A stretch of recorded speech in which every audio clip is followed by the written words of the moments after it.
This is my all-time favorite PvP build for arenas. Now, you can pause the video or rewind it and look at the build. I'm going to go over it at the end, so don't you worry. Now, this is mostly an anti-healer build. This is also a 1v1 build, which is great for capturing points. Now, it is countered by Reflect. It's countered by Cleric Cow. It's countered by Focus Run from Scholar Sandals. And that's really about it. So you can't deal with the Reflect or any kind of immunities. Also, any kind of War Gloves that can knock you back is a real pain in the butt. Later in the video, I'm going to show you where the entire enemy team is just full of counters to this. And we still win. I still score #1 on the team. Anyway, let me talk about how this build works. Okay, so the first thing you do is you cast Shadow's Edge, and this will teleport you nearly on top of your opponent. At this point, cast Rotten Ground from your boots, which will then root them by triggering your Heretic Cape, which is strengthened by your Leering Cane. Then you'll cast your Haste from your Hunter Jacket, activate your E-Spell from your Dagger, and then you'll start auto-attacking them while standing on top of them, which will continuously refresh the anti-heal and the armor shred from your boots. But also, you can cast Smoke Bomb, which will not only turn you invisible, it will silence the person you're attacking, and because they can't move, they can't cast anything to get out of it, so they're basically doomed. Their team can't target you or heal them or anything of the sort. It's an absolutely broken, overpowered build that you can just single out the healers, and I'm showing you 3 matches today in this video. You can see just how strong this is. I do slow down the footage for whenever, juicy kills happen or just anything that might be interesting, but essentially the way you play this build is you assassinate the healer. The very first thing you do, you just go after the healer. They'll almost always be in cloth. It's super easy. No one can really peel you off of them because you're invisible and you're doing insane amounts of DPS. The healer can't heal himself or anything. So after that, you just capture points, and if there's no healer around, you can prioritize other cloth or squishy targets. But you do have to beware anyone with Reflect. That's Hunter Hood, that's the Spear W. Those are really, really troublesome. But, when your Heretic Cape is off cooldown, it's a little bit harder to do this, but you can still apply lots of pressure to the enemy team. Now, to an established player, doing Arena is kind of a waste of time because the rewards really suck. It's not worth the time investment, but if you just want to have fun and you want to stomp some newbies in Arena, because that's mostly what Arena is, then go for it. I mean, what I normally do whenever I play arenas is I'll just read a book and then I'll queue up for arena, and then it takes about 8 to 10 minutes as DPS, and then whenever arena queues, I stop reading, play arena for anywhere from 8 to 15 minutes depending on how long the round is. And yeah, these first 2 matches that you're watching are complete absolute stomps. There's nothing that the opponents can do. But the third one is the more important round, which I will show. Almost the entire enemy team is flooded with counters to this build, and I still managed to win.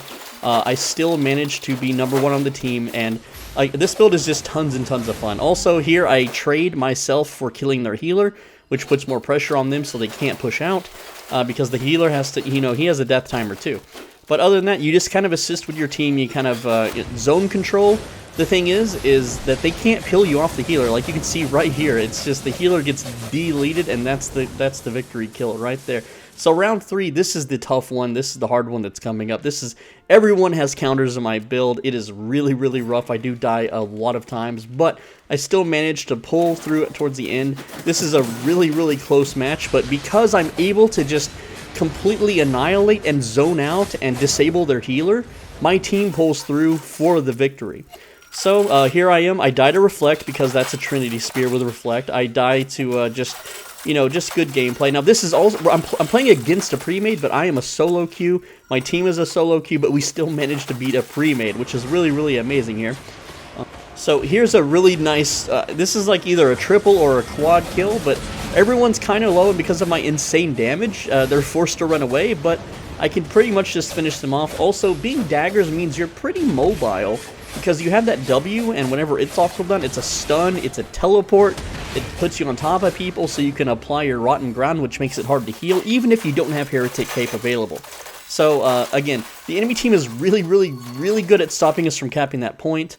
I run up here, and I kept the point, which is what you should be doing with this build. This Trinity Spear, he blew his cooldowns on my allies, so I'm able to finish him off. I go into invisible, that he can't do anything, he can't auto-attack me, he can't hurt me. I expected more of his teammates to show up, but not. But this time, the Spear does get revenge. He runs up, he pulls his Reflect, you can see my health just drop. I'm forced to leave. That's the cool thing about this build, is because it's mobile. You can just wait cooldowns, bait cooldowns, run away, get some heals, and then come back, and then I know his Reflects are off, or on cooldowns, so he can't stop me. I'm able to just take him out. And then we continue, we trade blows, and also Ward Gloves are really, really hard to deal with because they can stun you and also knock you back. So they're really, really hard to play against, but you can still kill them, especially if you full combo them. But you can see here that I prioritize the healer. I just stick on that healer. The healer can't move, the healer can't cast anything, I'm invisible, their team can't stun me or do any direct target spells. They can do AoE spells, but I try to 1v1 the Ward Gloves guy, and I lose here. And it's like, well, I mean, that's to be expected. He does counter me. But yeah, you can always, like, just to assist. Like here, this is a nice 4v1, and I just kill the healer immediately. They can't target me, I'm invisible. If they step in that cloud, they're silenced. So here, you know, that Ward Gloves guy gets me down quick. He's got a very powerful build. Also, they have an Oathkeeper that's constantly shielding their team. They're a very powerful comp. And I'm surprised that we won this. You can see at the scoreboard, we're still technically losing. So I'm like, I gotta switch gears. We're just gonna fight in middle until we lose. That can't happen. So I figure as long as I just always prioritize the healer, my team can pull off a victory. And I thought here we would capture it, but we didn't. So I have to re-engage and then jump back on. I'm trying for the healer. You can see I miss my W's. I miss a lot of W's. I don't normally play daggers, but as long as I just zone this healer, I just stick to him. That's because, like, his team tries to peel off of me, but I can just go invisible and they're forced to go back to the point.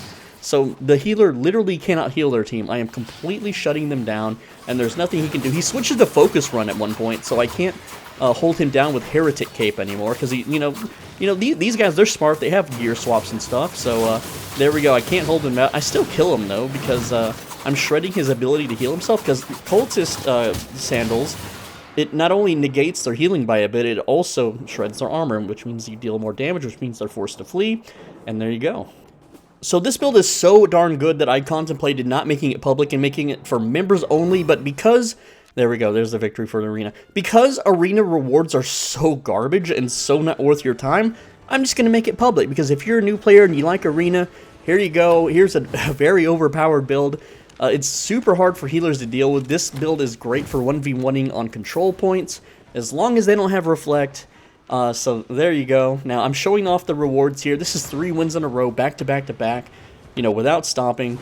It did take me about 30 minutes of queue time. I was just reading some manga, Reincarnated as a Sword, if anyone's heard of that one. I really enjoy it. I think it's a good one. So I'm just showing off the build. I showed it off at the start of the video. Guys, I'm SwolBidgy. Thanks for watching. As always, be a bro and stay swole. Make sure you leave a like. I read every single comment. Make sure you subscribe so you don't miss tomorrow's video. If you want to become a channel member, click the join button down below. Also, on the right side of your screen is a video that you should absolutely click. It's a very, very good one. But also make sure you subscribe so you don't miss tomorrow's video. And I will see you guys later. Mwah. 2 kisses. Mwah, mwah. 3.